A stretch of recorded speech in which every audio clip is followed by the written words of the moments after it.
I hope you guys loved our first Black Clover art style video from our last episode, because as for today, we'll be picking up where we left off and continue drawing and completing the Straw Hat members as Magic Knight Captains with their own original squads.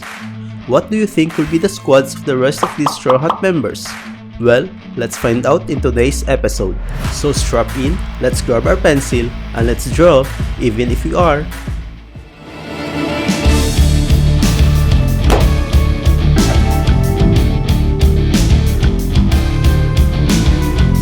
We are already done with the half of the Straw Hat Pirates, so we'll now continue drawing the remaining members, starting with Nico Robin.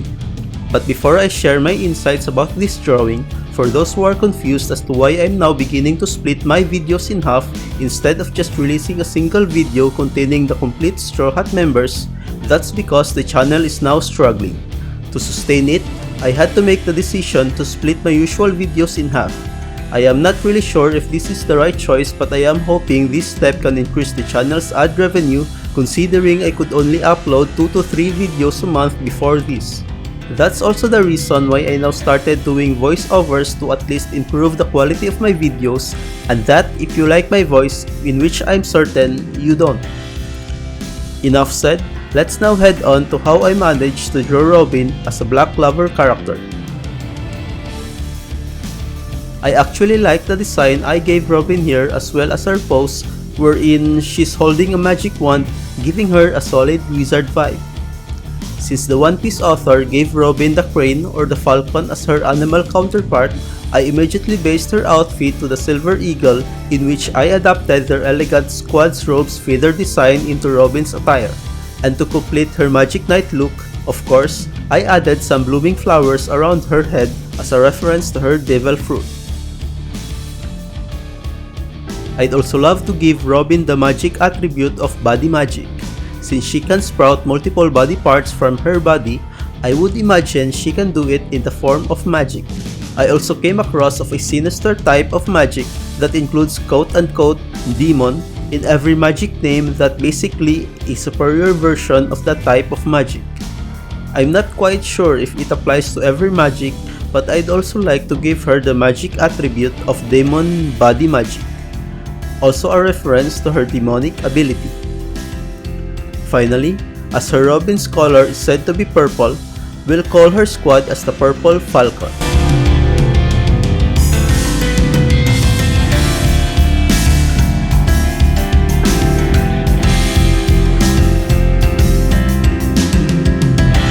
I've actually been arguing with myself if I'll be giving Jinbei a kimono or not, but I feel like it won't hurt if I give him one.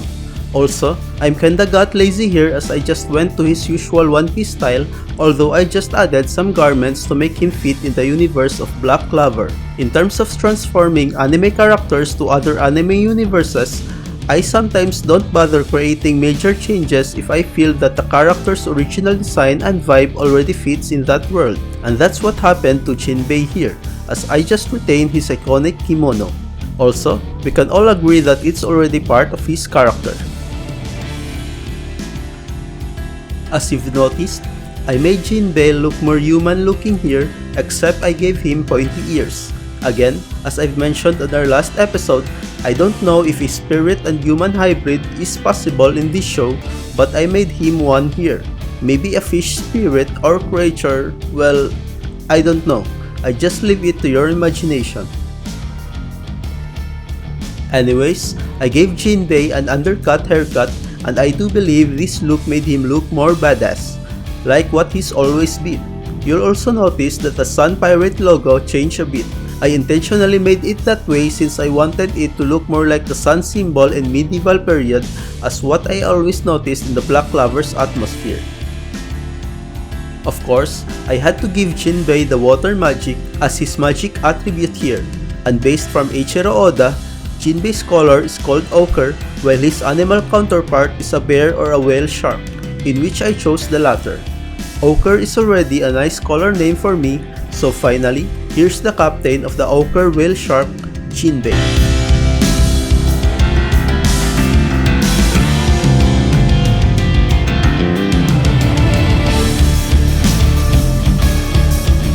Deciding Sanji's look as a Magic Knight was actually a no-brainer. While he usually wears formal attires and even elegant ones, I think the best attire that resembles him is, you guessed it, his iconic raid suit. His royalty attire in Whole Cake Island arc comes in second place for me, but I think his raid suit suits more for his personality and his ability. But as I was writing this run, I was informed that Sanji destroyed his raid suit before the Egghead arc. So, I guess the raid suit will not be a part of their succeeding adventures anymore. Nevertheless, I still decided to use the color schemes of his raid suit for his Magic Knight uniform, which is black, yellow-orange, and orange-red. We all know that Sanji is a royalty, so I'd love to imagine his squad to be composed of royalties from royal families like the Silver Eagles and the Golden Dawn. And obviously, I based his uniform as well as his squad robe from the Golden Dawn. That looks like a royal soldier. My knowledge of the Black Clover lore is getting hazy, but I'm pretty sure that there were humans who are experimented on and has two different magic attributes. How about we also apply it to Sanji here, wherein he also got experimented on as a child and as a result, he can use both fire magic and skin magic. I think that would be plausible and a unique way to represent a Magic Knight captain. If you'd ask, I chose skin magic aside from his fire magic as a reference to his augmented body. Body magic would also be nice, but since Robin already have it, and I wanted the captain's abilities to be diverse as possible, I have to choose skin magic instead. I'm also kind of surprised at first that the author gave Sanji the signature blue color instead of either yellow or orange in relation to his flame abilities, but upon seeing him with blue flames, I immediately got it. Although I think his blue flames isn't really directly correlated to it, and it may be because of his fascination to all blue or something else. Let me know what you think in the comment section. Aside from his signature color, Sanji's animal resemblance is either a duck or a bighorn sheep. The bighorn sheep seems to be more badass from the two, and so, for the captain of the blue sheep, Vince Smokey Sanji.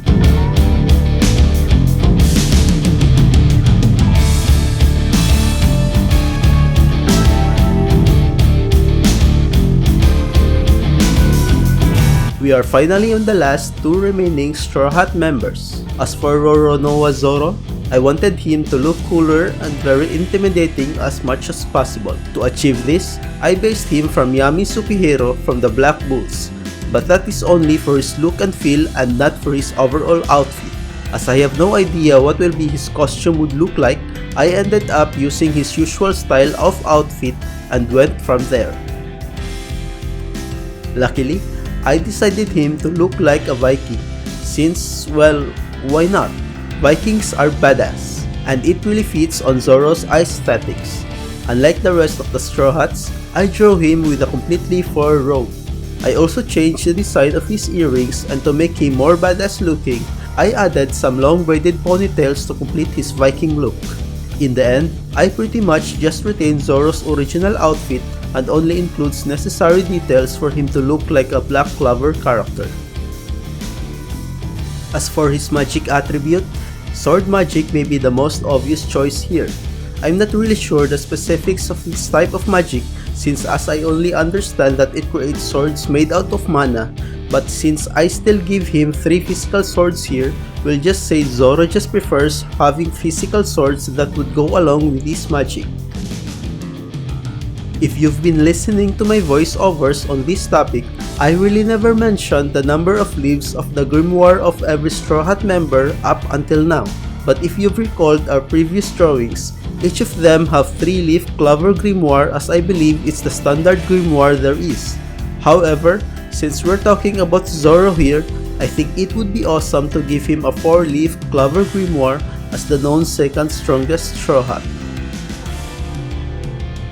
As Zoro have the signature color green and the shark or tiger as his animal counterpart, let's just call his squad as the Green Tiger. And here he is, the captain of the Green Tiger, Roronoa Zoro.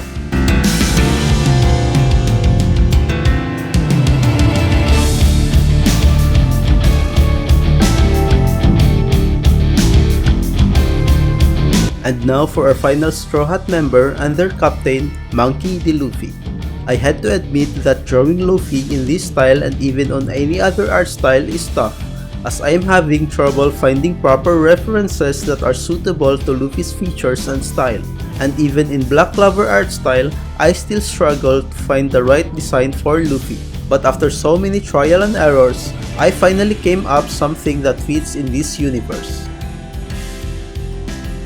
By the way, if you happen to miss the first part, this is actually a first Black Clover art style video, so there might be some inconsistencies with the character's design and lore.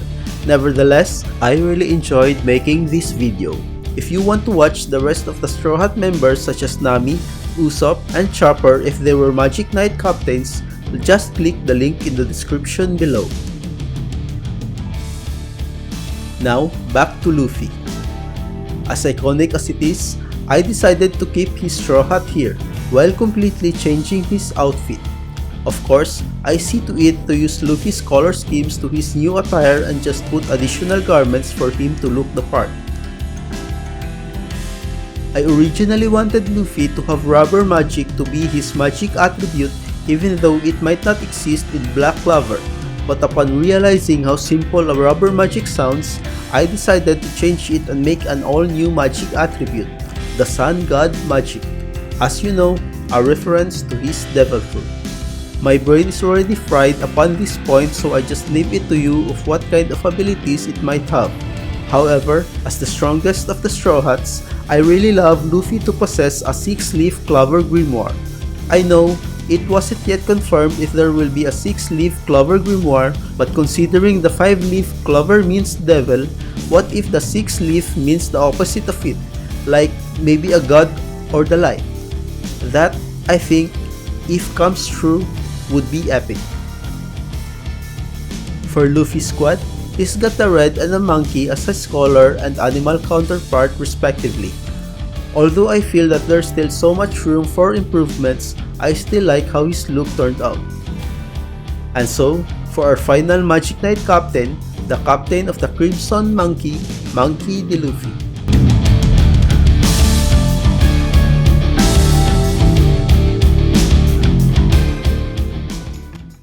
Did you enjoy this video? Comment down below on what you think. This video might be one of the toughest I've done for the last few months, but I'm glad I was able to pull it through. If you missed the first part of the video, you can check it out through the link in the description below. Special thank you to my patrons in Patreon. This video will not be possible without your support. To see more of my content and to show your support to the channel, you might want to consider becoming a member in Patreon. For as little as $2 a month, you can now vote for our upcoming video topics with our monthly polls. We also have some amazing perks such as access to my full resolution drawings, early access to my future videos, coloring pages, digital drawings.